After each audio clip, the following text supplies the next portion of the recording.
Hello, this is me, Erika Stahl von Holstein. And this is Luca De Biase. Welcome to Reimagine Talks, the podcast to challenge the way we think.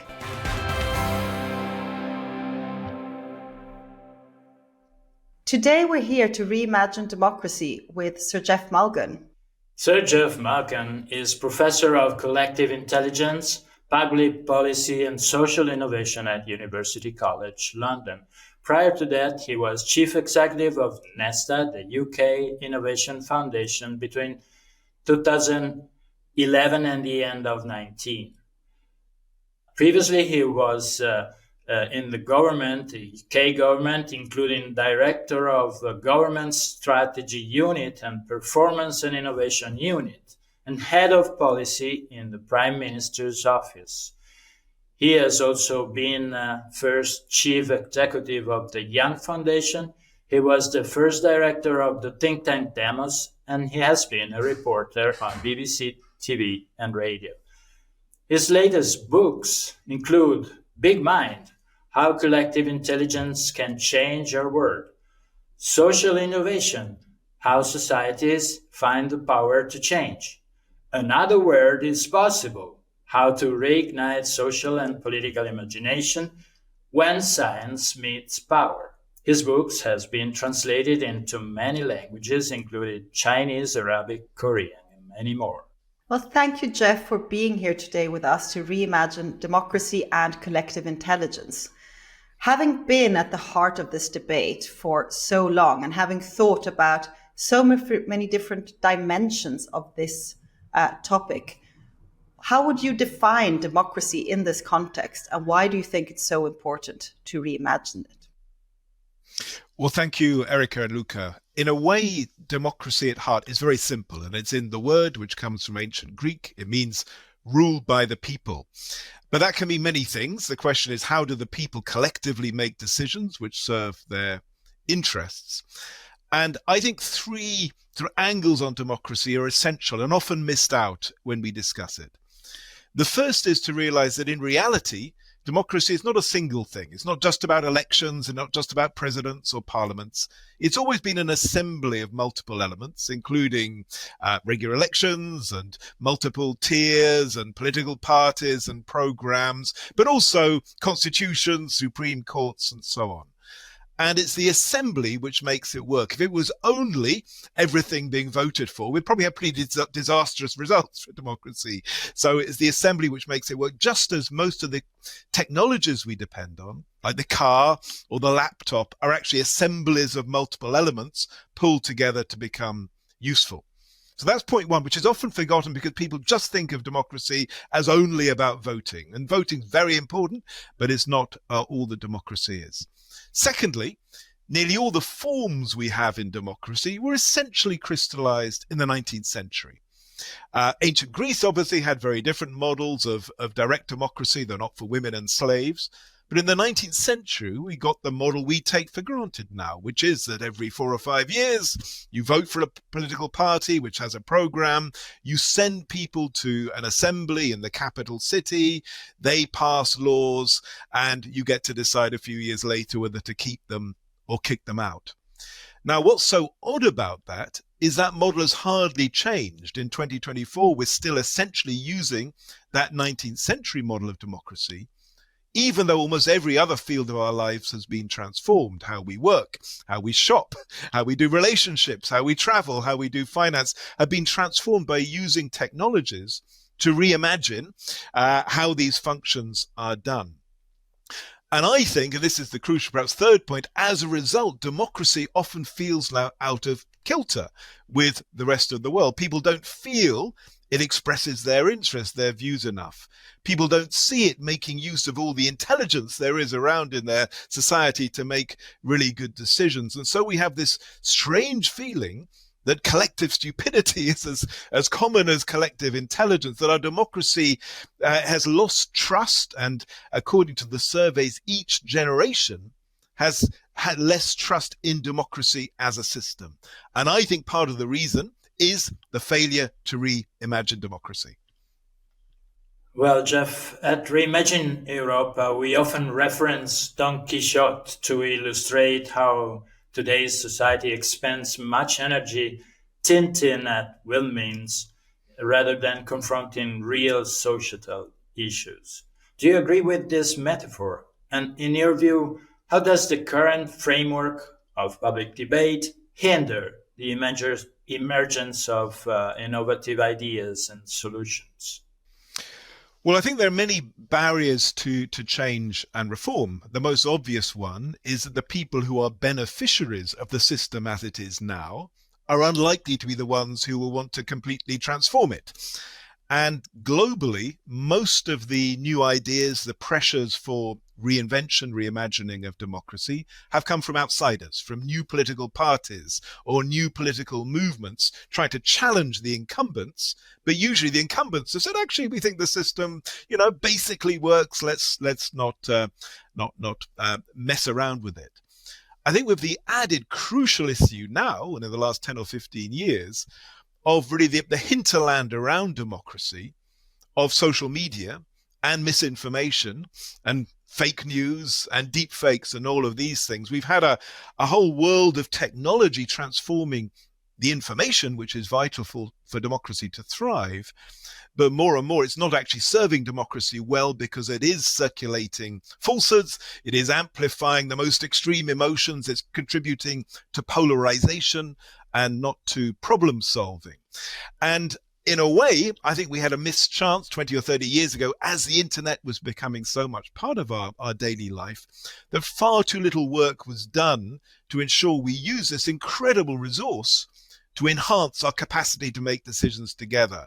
This is why I became obsessed with collective intelligence and the many uses of technology which try to help us collectively make better decisions. But most of the money went on the algorithms in YouTube and Facebook and so on, which actually went in exactly the opposite direction, spreading the very things which make it harder to make wise decisions collectively. And we have to put that right now. And this is really interesting. And I think in particular, we explored this when we had our podcast with Manuel Castells on, what we call the paradox of our time to some extent. Because on the one hand, all these technologies that you have been referencing and all this have really changed the world we live in. So we're facing unprecedented challenges to some extent. We then have climate change on top of that. Now, new geopolitical situation emerging. And of course, AI. So on the one hand, we know we need more new ideas than ever before. But on the other hand, the way that we're having public discourse and the dynamics behind this is actually blocking any real conversation. So as an expert in collective intelligence and really having delved into the need of thinking how we work differently together to come up with new ideas, what would you say are the biggest challenges and also the biggest opportunities in this very strange landscape that we find ourselves in? Well, the internet is an incredible tool for the world to think together.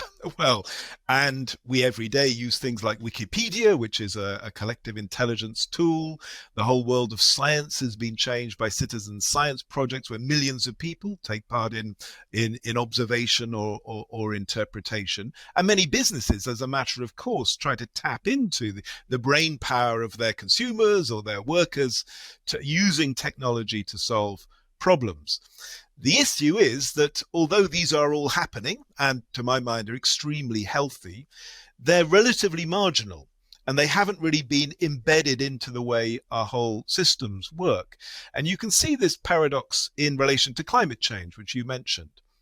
The IPCC, Intergovernmental Panel on Climate Change, invented in the late 80s, is in a way an extraordinary global collective intelligence. It mobilizes thousands of scientists to share data and models and interpretations about where the climate is going. And online, you can share, lots of information about how to maybe retrofit your home or how to advance battery technologies. But our systems for doing that really systematically, to really tap into all of the different kinds of knowledge which we need to make the transition to a net zero society, that has hardly happened at all. It's fragmentary. And although vast sums have gone into AI in the last 10 or 20 years, whether in the military or in companies like Alphabet, Most of that money has either gone for things like guiding, drones and missiles, or things like recommendation engines on YouTube, or better ways to, order a pizza, not actually on solving our most crucial problems. And I think there are lots of really good examples of what this could mean in the future, what combinations of AI, collective intelligence, and democracy could look like. And I'll just give one little example. There are many methods now where you can get thousands of people together to deliberate on a question, which could be, a future plan for your city or what needs to be done to care for the elderly. And AI can help a group see what other people are thinking, can give suggestions about information which might help them make decisions, can help guide a group towards consensus or collective problem solving rather than polarization. But these remain very, very marginal compared to the wall of money we will see being spent on democracy this year, but for campaigning adverts in the US or in India and elsewhere, almost none of which will actually inform people in any deep way about the choices they face, will often actually misinform them. And I would just love to see a little bit of that brain power, that cash, those resources going to actually improving democracy as a collective problem-solving technology, not just as a way for people to shout at each other in new media. You're also an expert in social innovation, having led the Young Foundation and worked a lot of this. How do you think these two concepts link together? So the need for social innovation to amplify collective intelligence. So for me, I'm a professor in an engineering department, so I'm a lover of science and R&D and technology, and tend to see these as quite benign forces in the world. But I think we have an imbalance. Many of our countries now spend 2, 3, 4% of GDP on research and development, which is fantastic for new aeroplanes or new nanotechnologies or new AI. But we're much worse at using R&D to solve social problems, to think about issues like homelessness or care for the elderly, or how we change our everyday behavior patterns to reduce waste, let's say, or to cut our carbon emissions. And this is where social innovation comes in. I think it's useful both pragmatically to invest in social innovation, because otherwise your systems stagnate. They fail to advance. They become less effective and less productive. And again, we find it's the human, the social aspect of education or care or health, which is as important as the hardware and the technology. But I think it's also important for another reason, and that is to give people a feeling of agency. I think it's also really important, and this is a much deeper issue, which really goes to the heart of democracy, is to give people a feeling of agency. That's what democracy promises, that you will have power. You will be able to shape and control the things which matter in your own life. Yet in many fields, people don't feel they have that agency. They think they're just passive observers on decisions made by others. And a society which really mobilized social innovation, so every neighborhood could be running experiments and tests and trying things out, would be one where people felt more in control of their lives, more in control of their futures. I think this is also an issue for science. There's very interesting research from around the world showing, although people trust science in many ways, they often don't think it benefits people like them. They're often not aware of the science done in their area or their city. And we're beginning to see these signs of alienation from a science system, which is often fantastic at, say, breakthroughs and new hardware and so on, but isn't actually answering the deep needs of people's daily lives, their needs for care, for love, for mental health, and things of that kind. And that's why I would argue every society needs a pro-innovation, pro-R&D stance, but it needs to be as much about the human, as much about the social, as it is about the physical stuff. Yeah, Geoff, and speaking about science, in your recent book, When Science Meets Power, you referred to the dynamics between scientific understanding and political authority. In this period, we see many things about that. Social distrust of science on one hand, another different use from power of science. How do you, and also, of course, the AI debate with all the things that we need or think to do about AI and the process of democratic use of AI.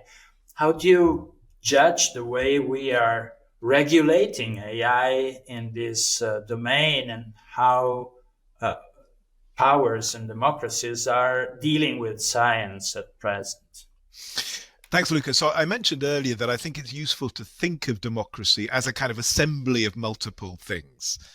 Now, some of those things, like a neighborhood making decisions about how to use the local park and so on, they don't involve very much science.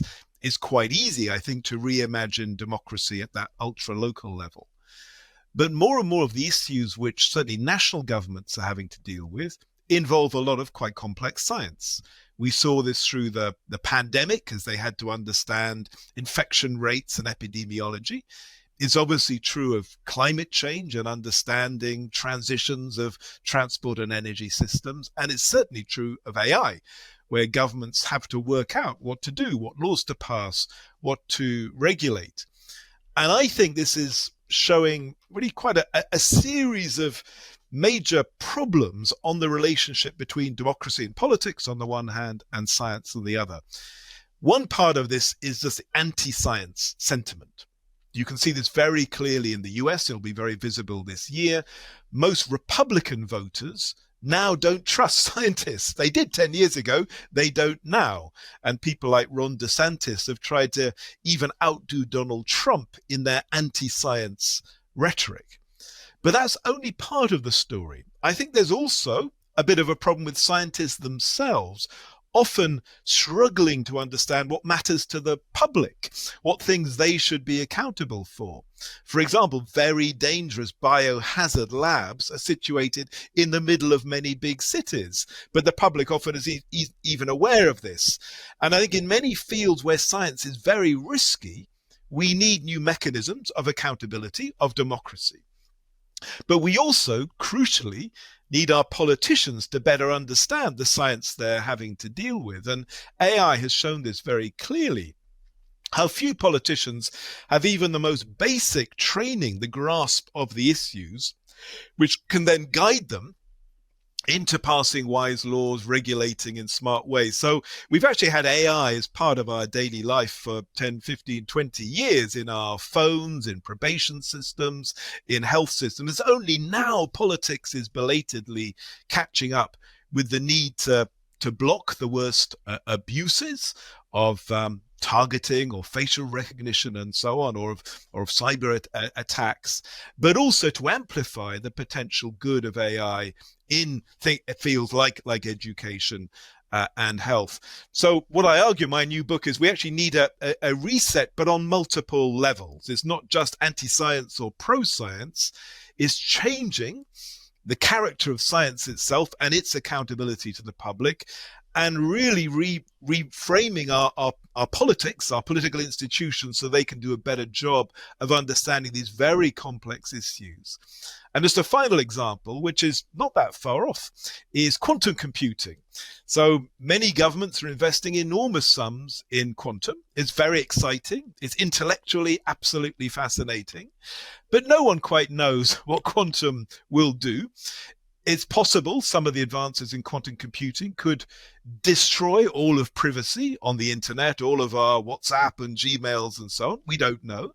It's possible it may create wonderful ways of solving problems of things like transport coordination.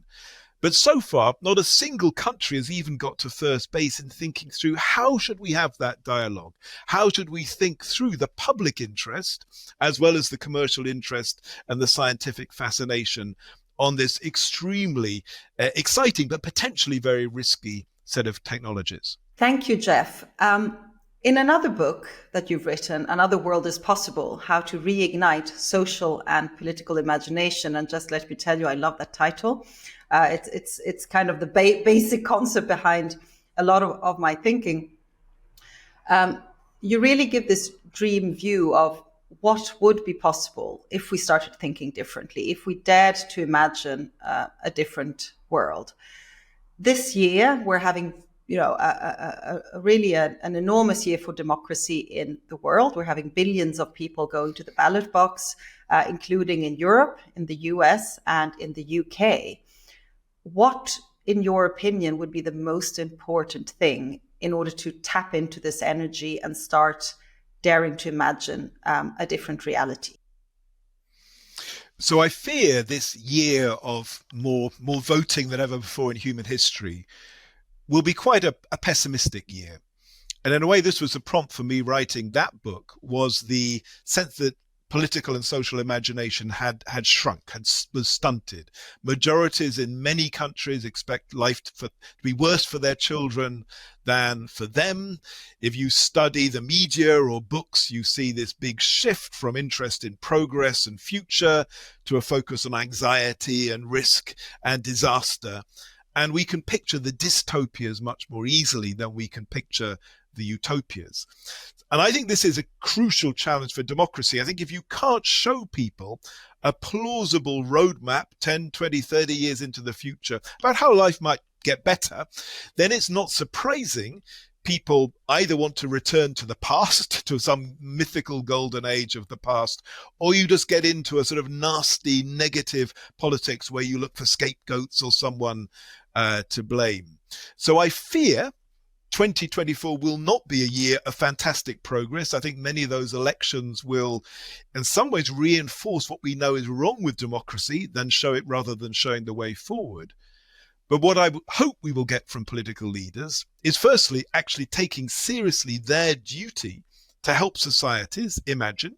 And I think we've overshot. I think we're much too pessimistic about the future. I think we're unrealistic in our fatalism and our pessimism. And politicians need to be part of that.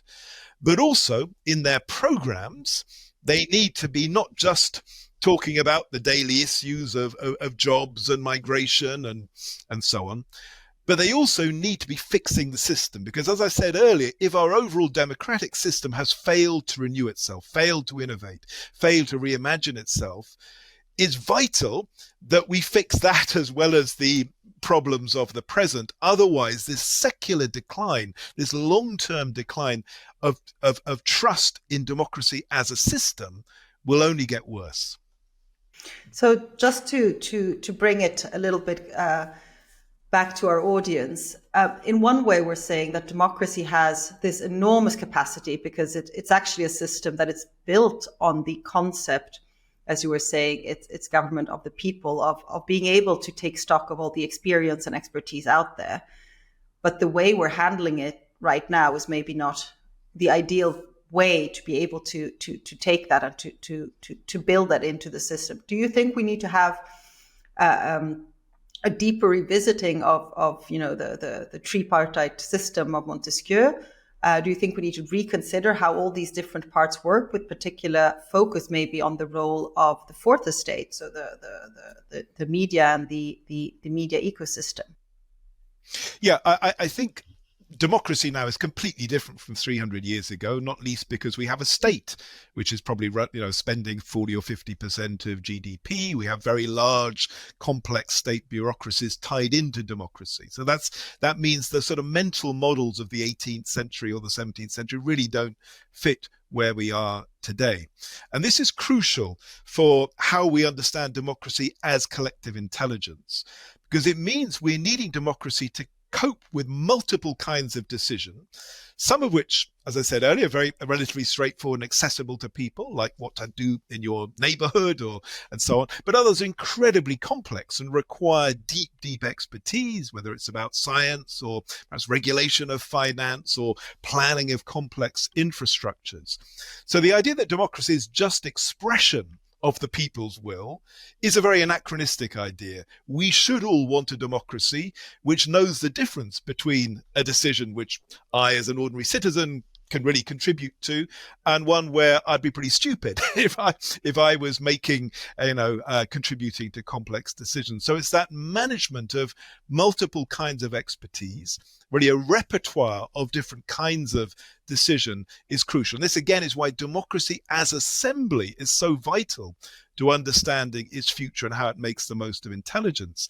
And once you see it that way, then the boundaries of democracy are not just the boundaries of the parliament and the elections. They certainly include the fourth estate in all its meanings, the media, social media, all the different ways in which knowledge, information, judgment flow around.